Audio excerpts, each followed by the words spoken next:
Buen día, profesor, compañeros. Mi nombre es Franco Guamán. Soy miembro del grupo 6 y vamos a pasar con la introducción e historia. Bueno, vamos a comenzar con una pequeña introducción e historia.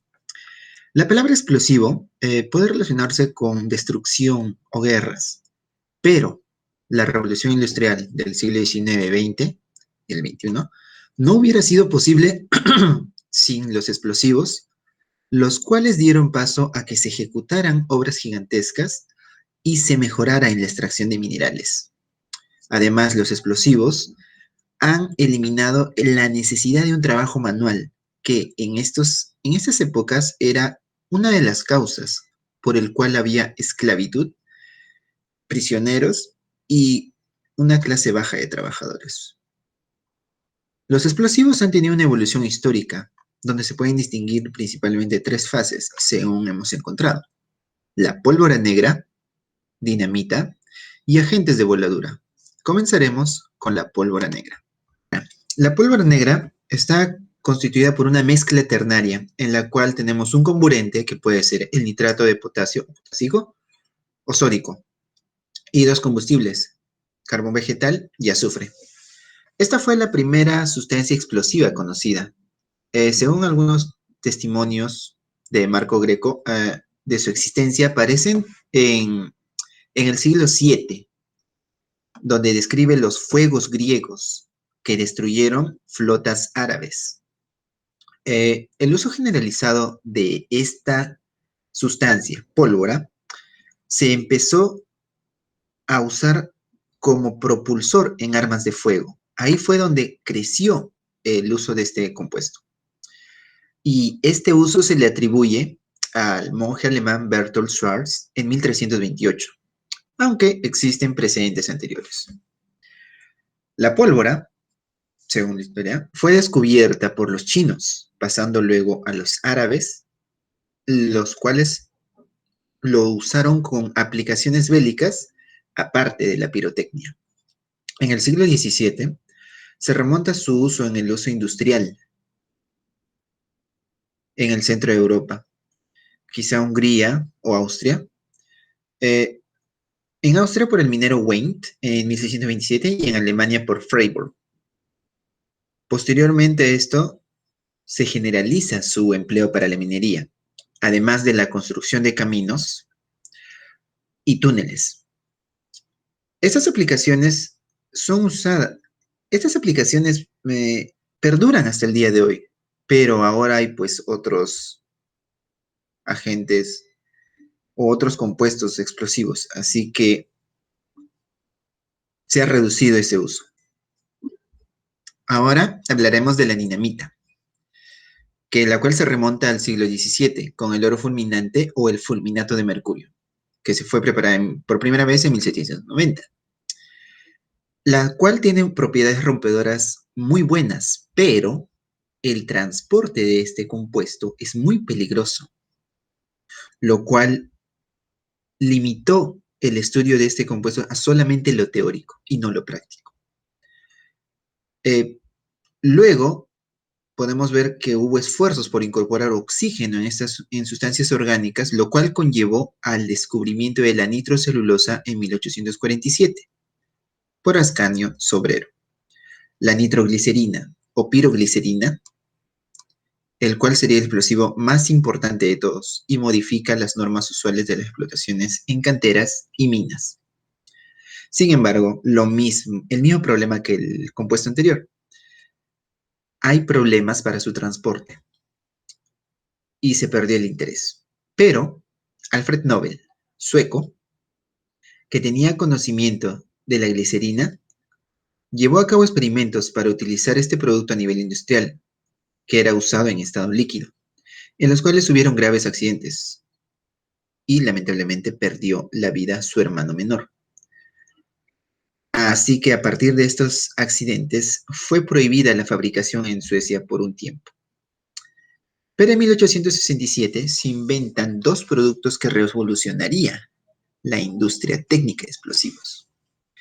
Fueron los primeros detonadores encapsulando fulminato de mercurio con casquillos de cobre. el cual encontró su más importante aplicación 77 años después, con el descubrimiento de Howard y la dinamita, la cual fue descubierta al producirse una grieta en uno de los recipientes de acero en la que era transportada la nitroglicerina. Dichos recipientes fueron colocados en carros de madera y manteniendo en exposición vertical en un lecho de Kieselguhr. La nitroglicerina que fue derramada fue absorbida por la tierra de infusorios y se pudo comprobar que la pasta derramada podía ser utilizada como explosivo. Entonces, Nobel se dio cuenta de que podía inmovilizar la nitroglicerina haciéndola más segura, patentando este producto en 1867 con el nombre de Dynamite. Más adelante, Nobel sustituyó el Kieselguhr por nitratos y combustibles muy finamente molidos. Así creó dinamitas de base activa con menor contenido de glicerina que las anteriores. En 1875 descubrió la solubilidad de la nitrocelulosa en nitroglicerina, patentando así la gelatina explosiva o goma pura, que es uno de los explosivos industriales más poderosos. Finalmente, en 1888, Nobel hizo otro importante descubrimiento, la pólvora de doble base, que denominó balística, compuesta por nitrocelulosa al 45% e nitroglicerina al 45% y alcanfor. Posteriormente aparecen las chetitas de la fábrica francesa Chedda, que son mezclas en las que el oxidante está formado por cloratos y percloratos, llevando en su composición materiales combustibles que no han gozado de mucha popularidad. Por último, y para no extenderme mucho más, vamos con los agentes de voladura. Se caracterizan por no contener en su composición ninguna sustancia explosiva y por no ser sensibles al detonador número 8. El norteamericano Acre inicia una serie de experiencias con nitrato amónico, mezclando con distintos combustibles sólidos y líquidos, con resultados prácticos positivos. En los nuevos tipos de nitrato amónico granulado, Prelet, poroso desarrollados a partir del año 40 y con gran diámetro de los barrenos. Los más adecuados son los del tipo fuel oil, muy fáciles de mezclar con el nitrato de amonio, AMFO, que es el Ammonium Nitrate Fuel Oil. Se han desarrollado varios tipos de nitrato amónico de gran porosidad. Estos productos son relativamente de elevada potencia, fácil preparación y bajo precio, y simplicidad de manejo. Hacen que su uso a granel se extendió rápidamente, llegando a ser el explosivo más usado hoy en día. Se han desarrollado posteriores por Ireco y DuPont. En los años 70 aparecieron emulsiones explosivas a las que se les puede agregar diversos ingredientes. Con esto pasamos ya de una vez a lo que son los tipos de explosivos y su clasificación. Gracias. No, yo soy la alumna Guamanía Costa y me tocó exponerles acerca del punto de la clasificación de explosivos y tipos de explosivos en la minería. Ahora les hablaré un poco acerca de la clasificación de explosivos. Bueno, dividiremos la clasificación de explosivos de forma general. Estos se dividen en explosivos mecánicos, explosivos nucleares y explosivos químicos. Este último, debido a su onda de choque, se dividen en altos explosivos y bajos explosivos. Los altos explosivos se dividen en explosivos primarios y explosivos secundarios. Los explosivos secundarios se clasifican en explosivos convencionales y agentes de voladura. Bueno, esto es básicamente una clasificación general, ¿no? Ahora les hablaré acerca de la primera clasificación de explosivos, que serían los explosivos mecánicos. Bueno, estos se utilizan principalmente en la energía mecánica para fragmentar, en caso de obras civiles y minería en la roca, ¿no? Actualmente ya no se usan, solo se restringen a labores específicas. Tienden a vaporizarse repentinamente por la introducción de un material caliente de gran temperatura. Actúan como una explosión física sin detonación previa. Bueno, pueden ser los gases licosaltados, tales como cardox, entre otros, ¿no? Les explicaré un poco acerca del cardox o dióxido de carbono. Su uso se extiende prácticamente que en un taladro, por ejemplo, se introduce un tubo metálico expandible que contiene una cápsula de cardox depositado en una cámara adyacente a la cápsula. Al ser iniciado el producto químico, este proyecta el dióxido de carbono a gran presión y velocidad, haciendo actuar contra las paredes del taladro, agrietándolo a la roca, el concreto, el carbón, en caso de minería, y otros materiales de gran dureza. Esta forma de cómo fragmentar la roca es a través de la energía mecánica. Se utiliza cuando hay presencia de polvo químico y materiales de combustión peligrosa. Ahora les hablaré acerca de los explosivos nucleares, que es la segunda clasificación general, ¿no? Ya bueno. Estos tienen un alto poder de destrucción y descomposición muy rápida, cuya fuente de energía está basada en reacciones nucleares del plutonio y uranio 225. Los que se activan automáticamente y se controlan hasta un nivel crítico que hace que al ser sobrepasado se genera una explosión del orden 10 a la 15 pies IV, mientras que en los químicos se produce un trabajo del orden de los 8 por 10 a las 4 pies IV. La liberación de la energía se realiza por la fusión o fisión nuclear. Estos explosivos nucleares no se usan en minería ni obras civiles, bajo su uso exclusivo militar. Bueno, a continuación les hablaré acerca de los explosivos químicos, que es el principal, ¿no? Y el más importante. Son mezclas de elementos combustibles y oxidantes, que por lo general son nitratos y el oxígeno es el agente oxidante, producido por una onda de choque y con la cual se subdivide actualmente. Son usados en la industria de la minería y obras civiles. Debido a su onda de choque, se dividen en altos explosivos y bajos explosivos.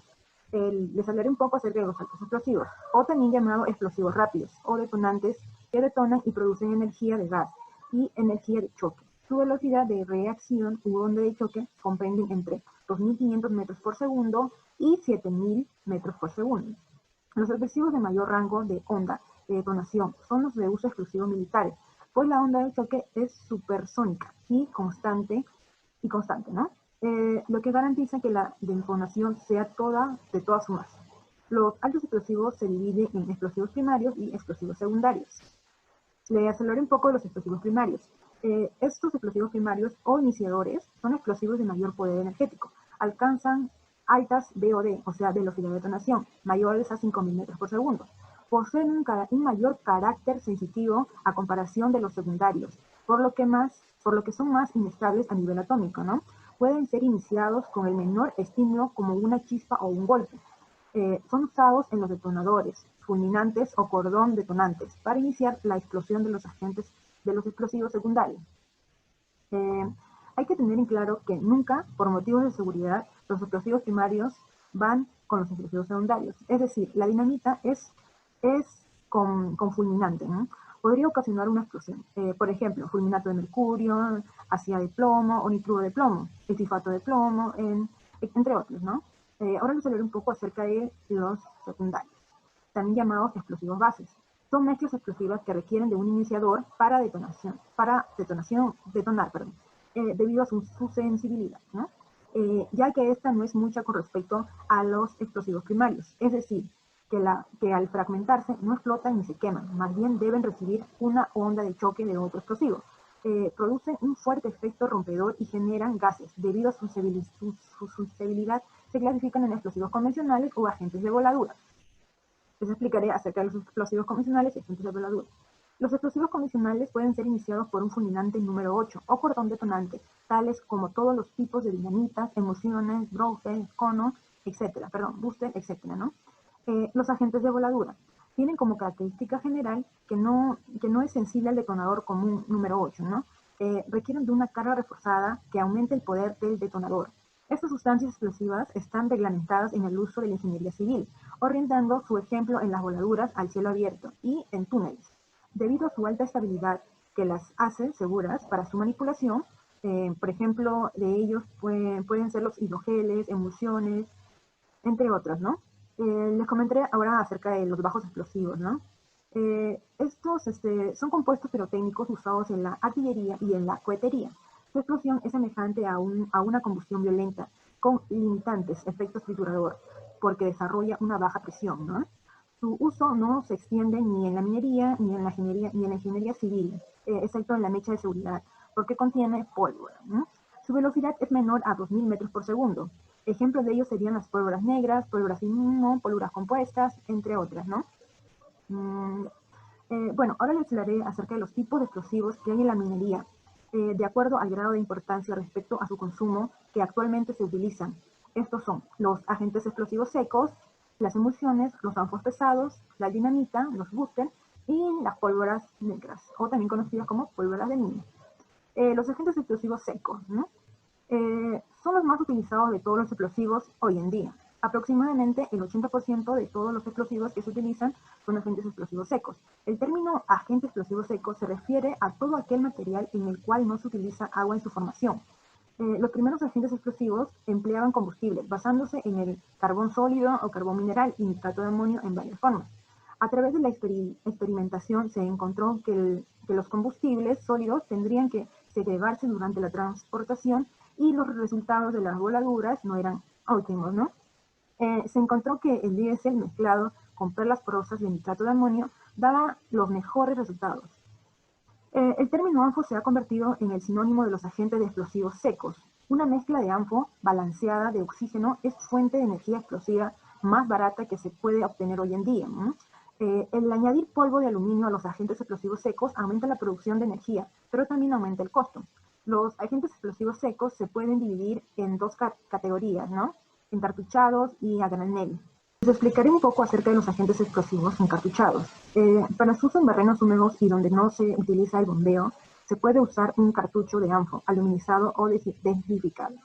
Un ANFO desinfectado se hace ya sea moliendo aproximadamente el 20% de las perlas y agregándolas de nuevo a la mezcla normal, o agregando compuesto de hierro para incrementar la densidad dentro del cartucho. En ambos casos, el objetivo es producir explosivo con una densidad mayor a una de manera que se sumerja en el agua, ¿no? Ahora les explicaré un poco acerca del ANFO a granel. Se compone de perlas de nitrato de amonio y diésel, ¿no? A menudo se le coloca dentro del barreno por medios mecánicos o neumáticos del camión. Bueno, desde el camión. El ANFO puede colocarse ya mezclado dentro del camión. En algunos camiones, las perlas de nitrato de amonio y diésel se pueden mezclar en el campo antes de colocar el material en el barreno. La industria de los explosivos tiene gran dependencia en los agentes explosivos secos debido al gran volumen que se usa. Los agentes explosivos secos no funcionan aproximadamente si se colocan en barrenos húmedos por periodos prolongados de tiempo. Por esta razón, el responsable de las voladuras debe saber las limitaciones del producto, ¿no?, que está utilizando. Nitrato de amonio resistente al agua. Les explicaré un poco acerca de esto, ¿no? Este se carga a granel dentro de un barreno. No tiene resistencia al agua. Si el producto se coloca en agua y se dispara dentro de un tiempo corto, una detonación marginal puede ocurrir acompañada de la producción de vapores de óxido de nitrógeno, color ocre. La liberación de óxidos de nitrógeno se observa comúnmente en voladura, donde interviene el nitrato de amonio agrandado y donde los operadores no tienen el cuidado de cargar de manera tal, ¿no? Que se garantice que el producto permanezca seco. Aunque ocurra una detonación marginal, la energía producida es significativamente menor que la que el producto es capaz de producir bajo condiciones normales. Por esta razón, los barrenos se escopetean. Hay rocas en vuelo y surgen otros problemas derivados del uso de mezclas de nitrato de amonio y diésel en barrenos mojados. Bueno, ahora les hablaré acerca de las emulsiones, ¿no? Las emulsiones explosivas son de tipo denominado agua en aceite, en las que la fase acuosa está compuesta por sales inorgánicas oxidantes disueltas en agua y la fase aceitosa por un combustible líquido, invisible, con el agua del tipo hidrocarbonato. Para sensibilizar el producto se pueden utilizar microesferas de vidrio o resinas, además de la adición de nitrato de alta porosidad. A su vez, el agente para controlar la densidad puede ser burbujas de aire ultra finas generadas por reacciones de gasificación química o arrastre mecánico. Entre sus características técnicas podemos decir que su resistencia al agua es excelente. Los gases son livianos. El BOD, o sea, la velocidad de detonación, está entre 4.600 a 5.200 metros por segundo y su densidad está en el rango de 1,5 a 1,2 gramos por centímetros cúbicos. Ahora les hablaré acerca de los ANFOs pesados. Es una combinación de perlas de nitrato de amonio, diésel y suspensión. La ventaja de la mezcla de ANFO pesado es que se pueden hacer y cargar fácilmente en el barreno, ¿no? La proporción en las cantidades de suspensión y ANFO puede ser cambiada y obtener ya sea un explosivo con mayor energía o uno que sea resistente al agua. El costo de ANFO pesado aumenta con el porcentaje de suspensión. La ventaja sobre los productos encartuchados es que el barreno se encuentra cargado totalmente. No existen huecos entre el barreno y la carga. Una ventaja es que el explosivo ocupa el volumen total del barreno. Si existe agua, ¿no? Esta es empujada hacia arriba, lo que significa que se debe utilizar esta mezcla en todo el barreno. En cambio, con productos encartuchados y debido al espacio entre el cartucho y el barreno, se produce carga se puede cargar productos encartuchados hasta rebasar el nivel del agua, ¿no? Y entonces usar ANFO normal y a granel de menor precio. La carga de explosivos encartuchados es más tediosa y requiere de más personal, ya que los cartuchos tienen que llevarse al lugar de la voladura, introducirlos al barreno uno por uno, ¿no? El ANFO pesado requiere menos personal, ya que el explosivo es bombeado directamente a barrenos desde un camión. Algunas operaciones tratan de usar ANFO pesado en barrenos mojados, sin embargo, utilizan mezclas que no contienen la suficiente cantidad de suspensión. Para proveer la resistencia al agua adecuada, se recomienda que por lo menos se utilice el 50% de suspensión en un ANFO pesado, que se usará en barrenos mojados, ¿no? Ahora les hablaré un poco de las dinamitas. Las dinamitas modernas se pueden definir como mezclas sensibles al detonador, las cuales contienen nitroglicerina como sensibilizador o como el medio principal para el desarrollo de la energía, y que, si se inician correctamente, se descomponen a la velocidad de detonación. En la actualidad, donde las condiciones de campo lo permitan, los materiales de voladura de bajo costo, como los prints de nitrato de amonio y las mezclas de aceites combustibles ANFO, han reemplazado a la dinamita. Se han desarrollado hidrogeles y emulsiones para reemplazar a la dinamita, donde los requisitos de rendimiento y las condiciones de trabajo no favorecen el empleo de productos ANFO, ¿no? Les hablaré un poco acerca de la dinamita granulada. Dentro de esta hay tres clasificaciones que son dinamita pura, dinamita extra de alta densidad y dinamita extra de baja densidad. Les hablaré un poco de la dinamita pura, ¿no? Se compone de nitroglicerina, nitrato de sodio, combustibles de carbono, azufre y antiácidos. El término pura significa que no contiene nitrato de amonio. La dinamita pura es el explosivo comercial más sensitivo que se utiliza hoy en día. No debe usarse para obras de construcción, ya que su sensibilidad al choque puede provocar la detonación simpática de barrenos adyacentes. Por otro lado, la dinamita pura es un producto extremadamente adecuado para abrir zanjas en la tierra. La detonación simpática discutida previamente es un atributo en apertura de zanjas, ya que elimina la necesidad de un detonador en cada barreno. En la apertura de zanjas normalmente se usa un detonador en el primer barreno y todos los demás disparan por detonación simpática, aunque la dinamita para abrir zanjas es más cara que otras dinamitas, ¿no? Para obras de este tipo pueden ahorrar cantidades considerables de dinero, ya que las cargas no necesitan detonadores ni conexiones del sistema de iniciación. Dinamita extra de alta densidad. Este producto es el tipo de dinamita más utilizado. Es similar a la dinamita pura, con la excepción de que parte de la nitroglicerina y el nitrato de sodio se reemplaza con nitrato de amonio. La dinamita de amonio o extra es menos sensitiva al choque y la fricción en la dinamita pura. Se ha utilizado en una amplia gama de aplicaciones en canteras, minas subterráneas y en construcción. Dinamita extra de baja densidad. Bueno, estas son similares en su composición a las de alta densidad, excepto que una mayor cantidad de la nitroglicerina y el nitrato de sodio se sustituyen por nitrato de amonio. Debido a que el cartucho contiene gran parte de nitrato de amonio, su potencia por volumen es relativamente baja. Este producto es muy útil en rocas suaves o donde se pretende limitar deliberadamente en uno la cantidad de energía dentro del barreno. Les hablaré un poco acerca también de las dinamitas gelatina, que me parece importante, ¿no? Que se utilizan aplicaciones comerciales. Estos se pueden subdividir en tres clases: gelatina pura y gelatina de amonio. La dinamita gelatina pura, bueno, básicamente son los geles explosivos con nitrato de sodio, combustibles u azufre adicionales. Impotencia es el equivalente gelatinoso de la dinamita pura. La gelatina explosiva pura es el explosivo con base de nitroglicerina más poderoso. Una gelatina pura, debido a su composición, es la dinamita más resistente al agua que existe. La dinamita gelatina de amonio, ¿no? Esta ahora les hablo de ella. Esta es llamada algunas veces como gelatina extra o especial. Es una mezcla de gelatina pura a las que se le añade nitrato de amonio para sustituir parte de las nitroglicerinas y el nitrato de sodio. Las gelatinas de amonio no tienen la misma resistencia al agua que las gelatinas puras y con frecuencia se utilizan como iniciadores para agentes explosivos. Ahora les hablaré acerca de los boosters, ¿no? Este grupo de explosivos fue desarrollado para la iniciación de los agentes de voladura. Su principal propósito es proveer un impulso energético suficiente para lograr rápidamente una óptima velocidad de detonación de la columna explosiva. Su especial envase plástico protege la mezcla explosiva, permitiéndole ser insensible a los golpes o roces, ¿no? así como tener una mayor resistencia a la acción del agua presente en algunas perforaciones. También se les conoce a estos explosivos como primers, multiplicadores, etc. Están compuestos básicamente de de 50% de pentrita y 50% de TNT. Se inicia correctamente con un detonador fuerza 8 o con un cordón detonante. Y por último les hablaré acerca de la pólvora negra. Este es el explosivo más antiguo, conocido como pólvora de mina. Tiene una mezcla de azufre, carbón vegetal y nitrato de potasio. Su velocidad de combustión es bajo, de 1500 metros por segundo. Debido a ello, son llamados explosivos deflagrantes.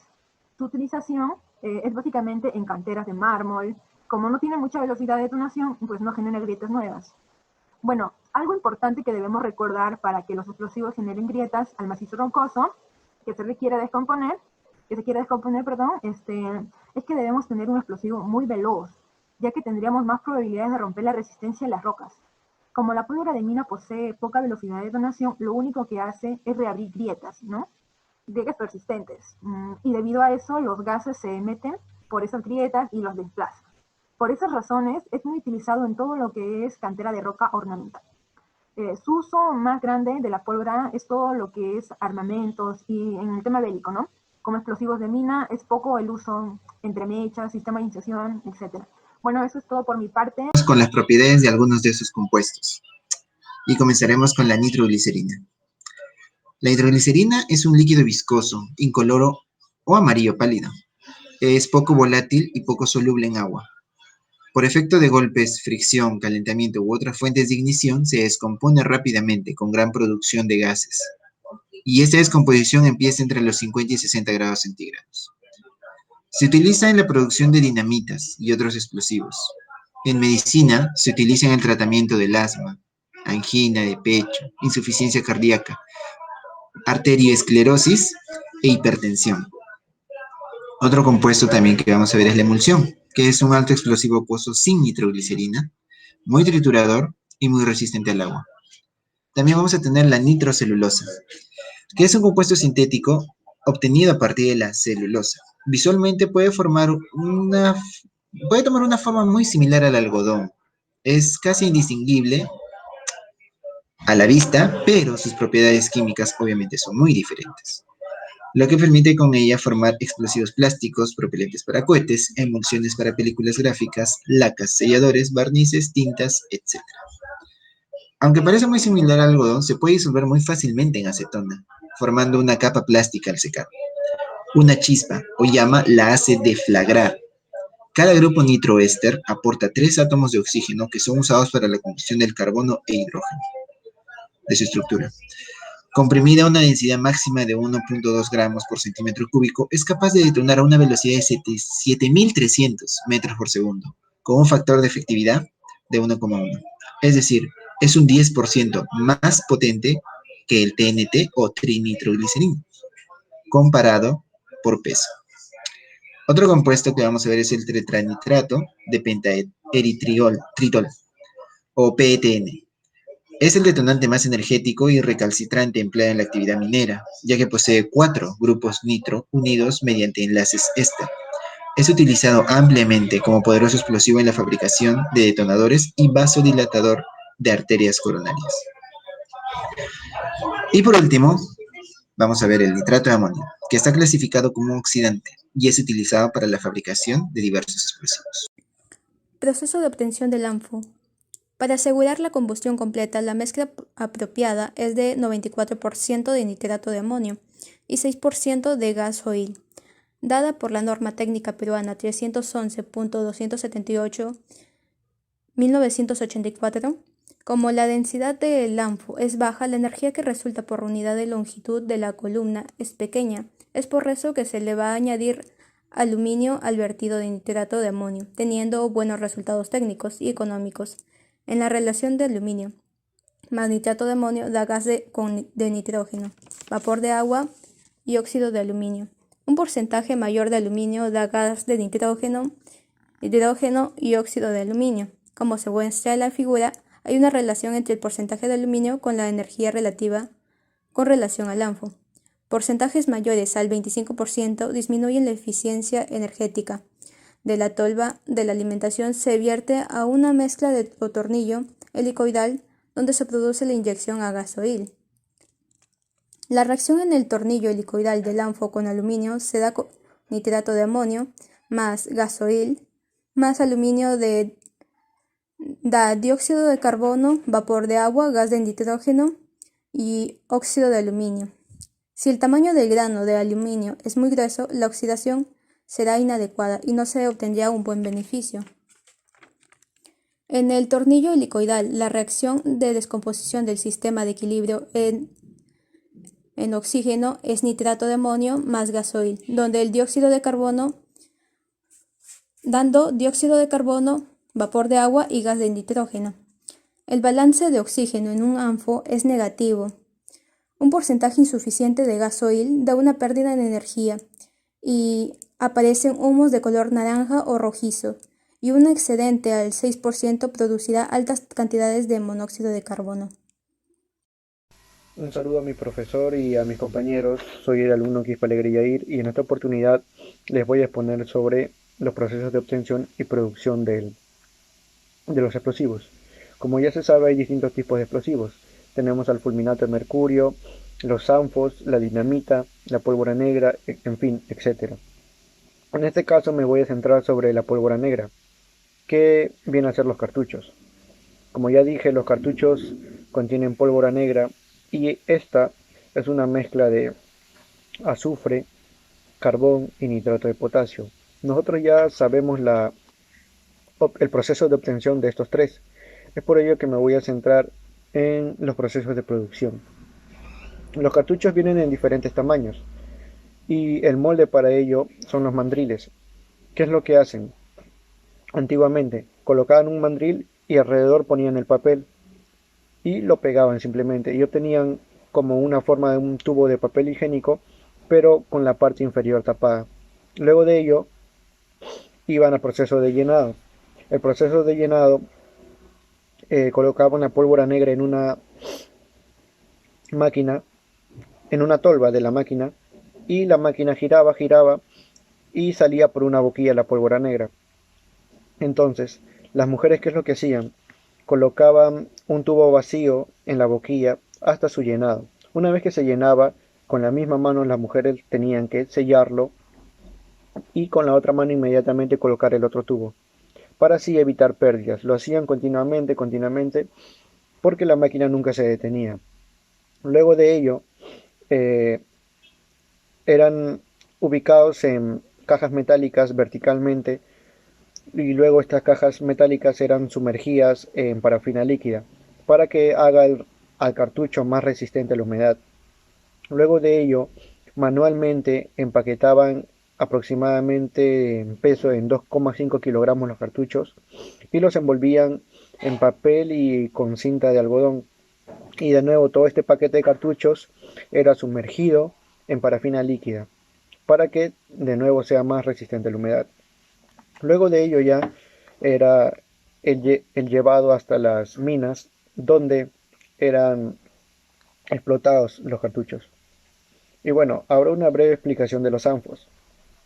Los ANFOs, como ya sabemos, contienen 94,4% en peso de nitrato de amonio y 5,6% en peso de combustible diésel. ¿Qué es lo que 5,6% en peso de combustible diésel? ¿Qué es lo que hacen? El nitrato de amonio es muy absorbente y absorbe el combustible diésel. Es por ello que es una mezcla simple. Se introducen en máquinas giratorias que van mezclando las dos sustancias. Y eso es todo. Se van para una máquina secadora si es ANFO a granel o una máquina encartuchadora si es ANFO encartuchado. Y eso es todo, es el proceso de los ANFOs. Los ANFOs son bien fáciles de preparar. Y ahora, como en la historia ha habido muchas explosiones, por así decirlo, en fábricas, etcétera, por la mala manipulación de los explosivos, actualmente ya no se fabrican los explosivos en en fábricas especialmente dedicadas a eso, sino es que en la misma mina se fabrican los explosivos, debido a que pueda explotar en el camino, se puede incendiar la fábrica, etcétera. Es por ello que se tiene nitrato de amonio y combustible diésel por separado, y esos dos se transportan a la mina y en la misma mina ya se hace ese proceso. Es por ello que ahora es muy difícil hablar de que una empresa produzca explosivos para distintos tipos de minas porque no lo hay. La mayoría de minas prefiere en la mayoría de minas se prefiere hacer el explosivo ahí mismo, como ya le dije, para evitar explosiones y entre otras cosas. Y bueno, eso sería todo. El impacto ambiental. Las voladuras son producidos por explosivos, los cuales denotan para producir el efecto de liberación violenta de energía, donde se descomponen gases con alta presión y temperatura con liberación de calor. Se consideran de alto riesgo. Si bien su índice de frecuencia en relación con otros tipos de accidente es menor, su índice de gravedad es mucho mayor, que no solo afecta a los trabajadores, sino también a las demás personas, equipos e instalaciones que los rodean. Si bien afecta a los trabajadores y equipos, también genera un impacto ambiental. Estos se dan por emisión atmosférica, que es la emisión de gases o emanación tóxicas. En una explotación minera, la polución de aire es debida a diversas sustancias que pueden clasificarse en sustancias, vapores y partículas sólidas. Durante la detonación, en todo explosivo comercial produce polvo, vapor de agua, óxidos de nitrógeno, óxidos de carbono y eventualmente gases sulfurosos como el ácido sulfúrico, óxido de azufre y dióxido de aluminio. Estos gases inocuos, como los óxidos de nitrógeno y carbono, generan cierto porcentaje de productos irritantes tóxicos o letales. De acuerdo a la proporción contenida de estos gases tóxicos, se clasificó por grado de toxicidad, dado por el USBM, el Buró de Minas de Estados Unidos. En la categoría 1, el volumen de gases nocivos como el monóxido de carbono y el dióxido de nitrógeno es de 0 a 4.53 decímetros cúbicos. En la categoría 2, de 4.53 a 9.34 decímetros cúbicos, y en la categoría 3, de 9.34 a 18.96 decímetros cúbicos. En el Perú, el límite dado por DINEM es de 10 miligramos por metro cúbico. Del total de polvo debe contener menos del 1% de dióxido de silicio. Estos gases tóxicos duran por un determinado tiempo, pero para después disiparse haciéndose inocuos, según la disponibilidad de oxígeno libre en el ambiente. El monóxido de carbono pasa a dióxido de carbono y el monóxido de nitrógeno pasa a dióxido de nitrógeno, siendo estos menos letales. Aunque si bien la cantidad de polvo es mayor de lo normal, generada en un día es insignificante al compararse con las producidas por otros tipos de procesos, como en el de transporte, chancado o procesamientos. Por alteración de ruidos y vibraciones. Estas vibraciones son generadas por la propagación del aire por una onda de presión. En cuanto a estas vibraciones, la actividad minera también está sometida a una normativa específica orientada a evitar daños a los bienes inmuebles. Es por eso que se hace una práctica para medir las vibraciones originadas por las voladuras de ensayo, en un radio de 1 kilómetro. En los suelos con alteraciones geomorfológicas y topografía o contaminación. Genera acertización, así como también la modificación del relieve y el impacto visual. En las voladuras, por lo general, el monóxido de carbono se retiene en el aire y tiene que ser eliminado por la ventilación.